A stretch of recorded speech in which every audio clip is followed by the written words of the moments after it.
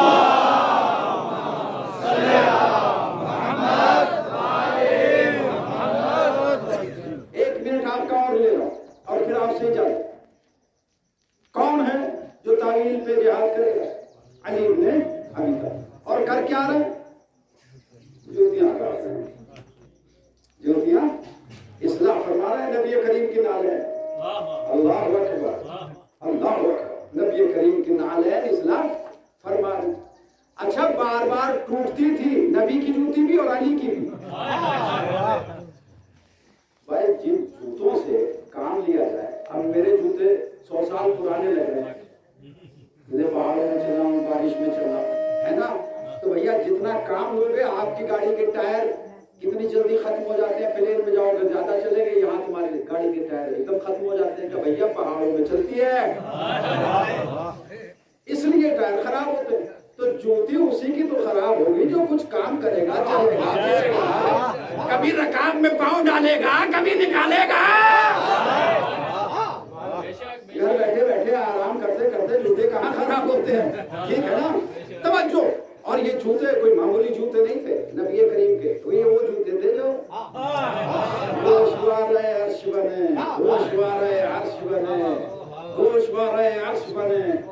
میرے پاس تو الفاظ نہیں, اتنا ذہن نہیں. اللہ اکبر, نبی کریم کی جوتیوں کی میں فضیلت بیان کروں, ہے نا.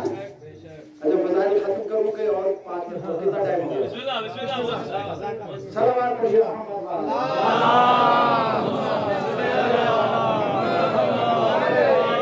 چھوڑیے بس, 1 گھنٹہ تو ہو گیا مجھے, 1 گھنٹہ 2 منٹ ہو گئے مجھے پڑھتے ہوئے. بس توجہ کیجیے گا عزیزان کرام, یہ نبی کی جوتیاں, نبی کی اگر نالین ہی کو کوئی صحیح سے سمجھ لے نا, تو قسم خدا کی 3 سمجھ میں آئے. خالی زبانی لنترانی میں کرتا رہا ہوں نبی پاک کی جوتیاں. نبی دیکھو ہے کہاں, عرش پہ ہیں, عرش پہ, خودنو منی کی منزل پہ ہے. یہ موسیٰ نہیں ہے کہ طور پہ اتروا لی گئی. کہاں ہے؟ عرش اعظم. معراج نہیں پڑھا ہوں, گھبرائیے گا نہیں, بڑھا بھی نہیں رہا ہوں. وہاں کہاں؟ عرش اعظم پر. یہ نبی کی نالین ہے. فخلا نالیک کا حکم یہاں نہیں ہے کہ آپ تشریف تو لا رہے ہیں حضرت, کلیم خدا نالین اتاریے, چھوڑو. وہاں تک گئی, حضور ادنو منی, نالین سمیت آؤ, عرش پہ پہنچی. اب نبی کی جوتی کہاں ہے؟ 7واں آسمان کہاں؟ مجھے بتائیے. عرش اعظم پہ رکھو, چلو اوپر مت جاؤ, پریشانی نہ ہو جائے کسی کو. پریشانی بھی تو بڑھ جاتی ہے, میں جواب دیتا دیتا تھک جاؤں گا. 7ویں آسمان پہ مان لو نبی کی نالین 7ویں آسمان پر ہیں, تو آسمان نیچے ہے یا اوپر؟ نبی کی نالین کے نیچے ہے نا. 6واں آسمان نالین کے نیچے, 5واں, 4تھا, 3, 2, پہلا. بولو بولو, نبی کی نالین کے نیچے. فضا ہوا سب کچھ نبی کی نالین کے نیچے. کعبہ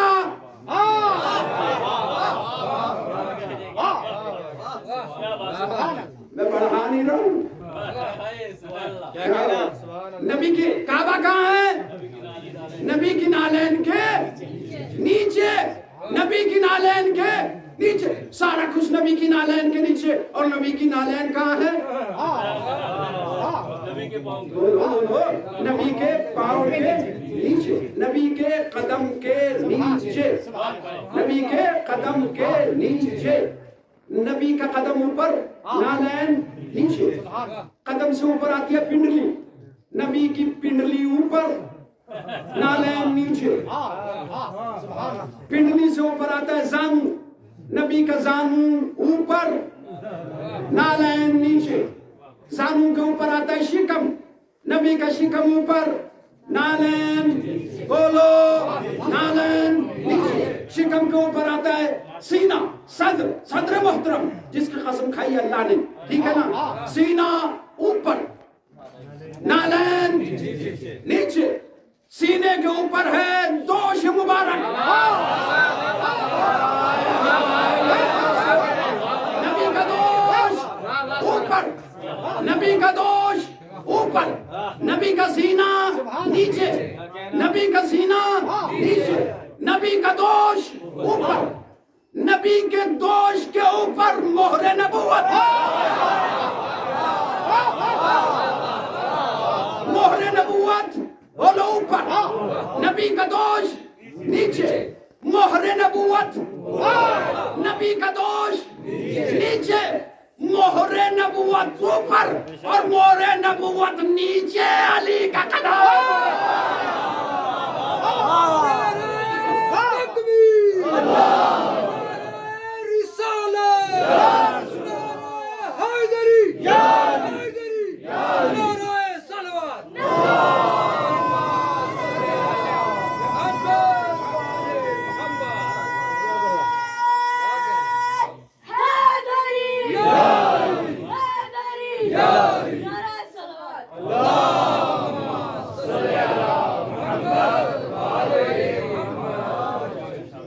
بتاؤ بات میں کوئی ہیر پھیر تو نہیں ہے؟ بولو آپ سے تائید لوں گا. بات میں کوئی ہیر پھیر ہے؟ کوئی ایک لفظ نیچے اوپر پڑھا ہوں؟ کیا علی علیہ السلام کے قدم یہاں نہیں آئے؟ بتوں کو کس نے توڑا؟ علی نے توڑا. اور یہ مصلحتیں ہیں کہ حضور میں آپ کو اٹھا لوں. کہا اٹھا لو. میں آپ کو اٹھا لوں اپنے اوپر. اٹھا لو. کہ سرکار میری بس کی بات نہیں. نبی کو تو علی بھی نہیں اٹھا سکتے. کوئی اور کیا اٹھائے گا؟ جانے گرامی کا پھر کیا کرنا کہ بت توڑنا ہے. کا چلو میں تمہیں اٹھا لیتا ہوں. اور 8 ہجری کی بات ہے یہ. 8 ہجری یعنی وصال سے 3 سال پہلے. بوڑھا انسان تھا اٹھا رہا ہے جوان کو. یہاں کاندھوں پہ سوار ہو کے سیڑھی نہیں لگائی تھی. کیا سیڑھی نہیں لگائی؟ جو غدیر میں کجاووں کا ممبر بنوا سکتا ہے وہ سیڑھی نہیں بنوا سکتا. فاعتبروا یا اولی الابصار. یہی تو چیزیں ہیں جو ہمیں غور کرنے کے لیے اللہ کہتے ہیں غور کرو. ایک آدمی کو نبی کریم مصطفیٰ حبیب کبریا جانے کائنات روح کائنات افضل المرسلین امام الانبیاء. بھائی کوئی سیڑھی لے کے آؤ. نبی نے کہا خاموش اپنے کام کرو. تم اپنا کام کرو ہم اٹھا لیتے ہیں. انہوں نے تو ہے نا کیسے محسوس کر رہے ہو؟ تو ستارے توڑ. لوگ اس پہ بھی اعتراض کرتے تھے. غریب بات کرتے ہیں کہ کیسے ستارے تو. اب نبی کے کاندھوں پہ ہے وہ. کوئی عظمت سمجھ میں نہیں آئی تو اس کا کوئی علاج نہیں ہے. اچھا اتنے اوپر تھے آسمان کے برابر تو جب اترے تو پریشانی نہیں ہوئی. گرے تو چوٹ نہیں لگی. یہ شیعہ بڑھاتے ہیں. شیعہ بڑھاتے ہیں. جب وہ کاندھوں پہ سے نیچے تشریف لائے کہا یا علی خیریت ہے؟ کہا سرکار بالکل خیریت. کہا تمہیں یہ بھی پتا ہے کہ یہ خیریت کیوں ہے؟ تمہیں چوٹ کیوں نہیں لگی؟ کہا بھی بتائیے. کہا تمہیں چڑھانے والے جبرائیل تھے.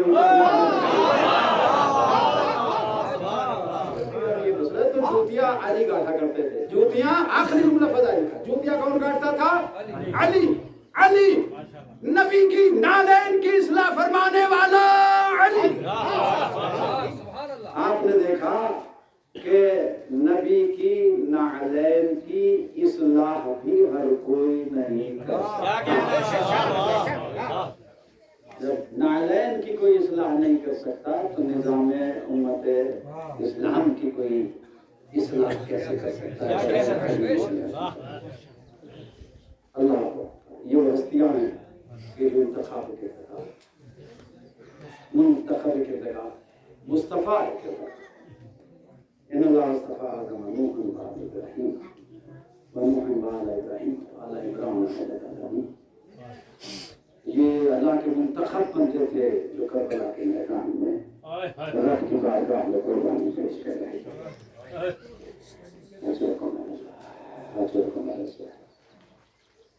امام حسین کی اس عظیم قربانی کو آج بھی ایسے آج بھی ہیں نبی کا کلمہ پڑھنے کا ایسے ہیں. بہت سارے جہاد بہت ہوئے ہیں دنیا میں, انبیاء و مرسلین کے قتل ہوئے ہیں اور اتنے مظالم انبیاء پہ ہوئے ہیں.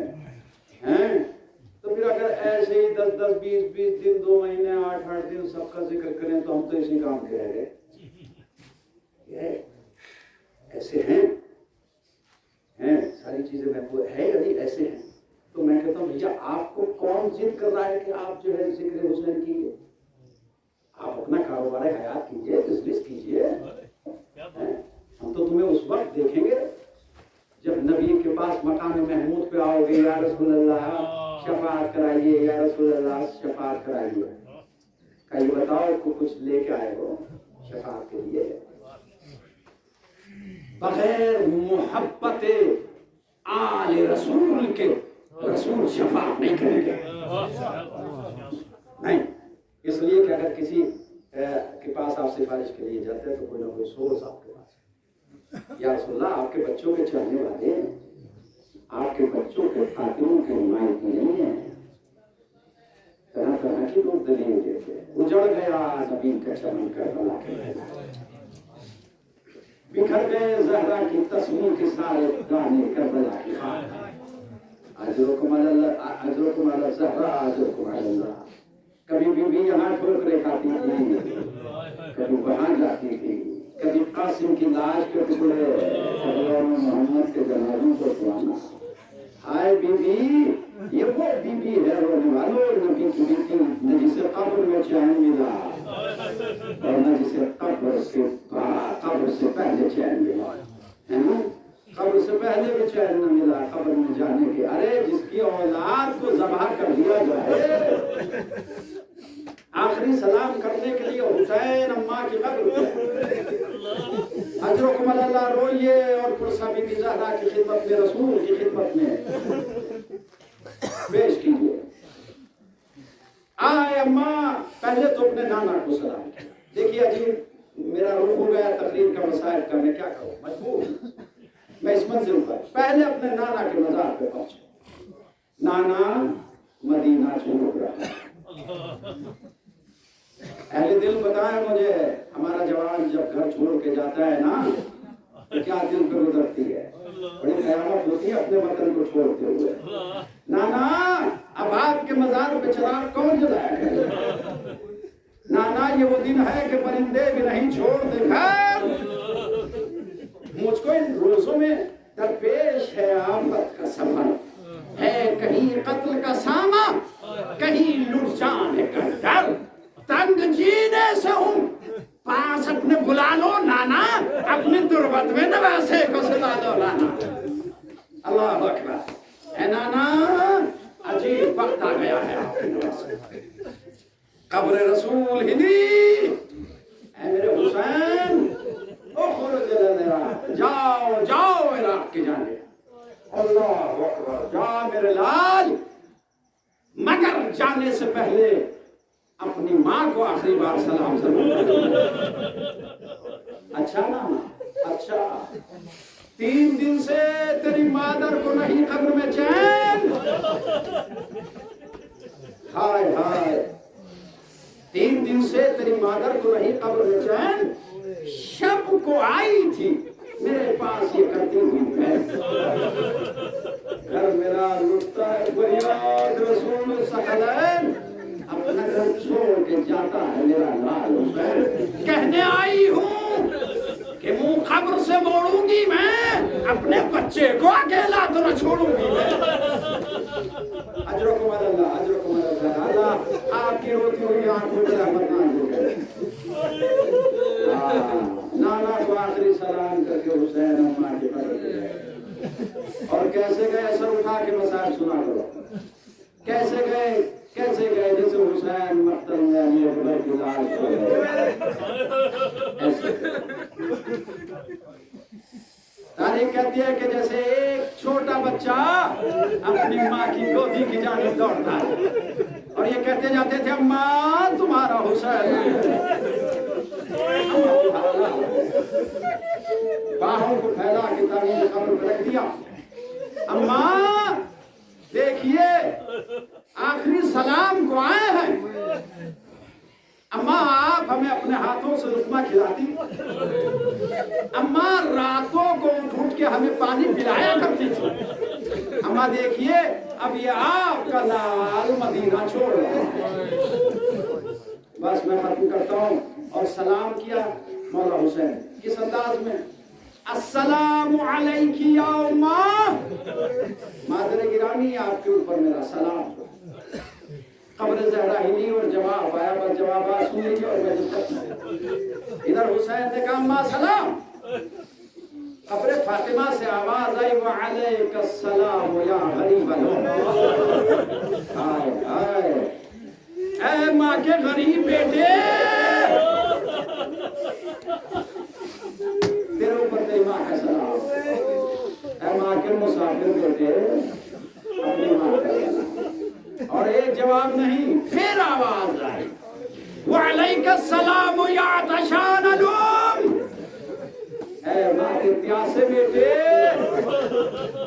سمجھ آیا آپ کو؟ آپ نے تصور کیا حسین کی پیاس کا؟ حسین کربلا میں بڑے پیاسے، بہت پیاسے، اتنا پیاسا کوئی نہیں تھا جتنا پیاسا حسین، بہت پیاسے تھے حسین۔ رک گئی مجلس، رک گئے مسائل، ایک جملے کے لیے خدا نہ کرتا، خدا نہ خواستہ اگر حالات شہر کے خراب ہو جائیں، کرفیو کسی حالت ہو جائے، شہر میں دکانیں بند ہو جائیں، تو جن کے بچے ہیں تو ان والدین کو سب سے زیادہ فکر کس بات کی ہوتی ہے؟ میرے بچے کھائے گے کیا، میرے بچے پیے گے کیا، اور گھر میں جو راشن بچا ہوتا ہے، بس میں نے پڑھ دیا مسائل، آپ نے تصور کر لیا، رونے کے لیے تو تصور کافی ہوتا ہے۔ گھر میں جو بچا ہوا راشن ہوتا ہے نا، چاول آٹا جو کچھ بھی، پانی، تو گھر کے بڑے نہیں کھاتے، اس کو استعمال نہیں کرتے، خاص کر کے باپ یہی کہتا ہے ارے یہ بچوں کو کھلا دو، بچوں کو، یہ پانی کا پانی بھی دھیرے دھیرے ختم ہو رہا ہے، کہیں سے ملے گا نہیں، بچوں کو پلا دو، بچوں کے لیے بچا کے رکھو، بچوں کے لیے بچا کے رکھو۔ حسین اگر امام تھا تو ایک باپ بھی تو تھا، حسین کے سینے میں ایک مہربان باپ کا دل بھی تو تھا، حسین جانتے تھے میرا اصغر خیمے میں پیاسا ہے، میری سکینہ خیمے میں پیاسی ہے، چھوٹے چھوٹے 40 بچے، 4 محرم کے بعد حسین نے پانی لے دیا۔ مطلب تو یہی کہتا ہے کہ 3 دن حسین پیاسے رہے، 7 8 9 10 3 دن، لیکن عقل تو یہی کہتی ہے کہ 4 محرم کے بعد حسین نے پانی لے دیا۔ کہتے ہوں گے بچا رہے میرا اصغر پیے، وعلیک السلام یا عطشان الام، ماں کے پیاسے بیٹے تیرے اوپر تیری ماں کا سلام، وعلیک السلام۔ میں بہت اطمینان سے حوصلے سے کہہ رہا ہوں تاکہ آپ کے دل میں اترے، وعلیک السلام یا عریان الام، ترجمے کی بھی شاید ضرورت نہیں ہے، اے ماں کے برہنہ بیٹے، وعلیک السلام یا عریان الام، اس لیے کہ مقتل نے لکھا ہے کہ حسین نیچے بوسیدہ لباس پہن کے چلے اور اوپر دوسرا لباس، لوگوں نے لباس بھی لوٹ لیا، وارث تطہیر کا لباس بھی لوٹ لیا، ایک لنگر جو کمر میں بندھا ہوا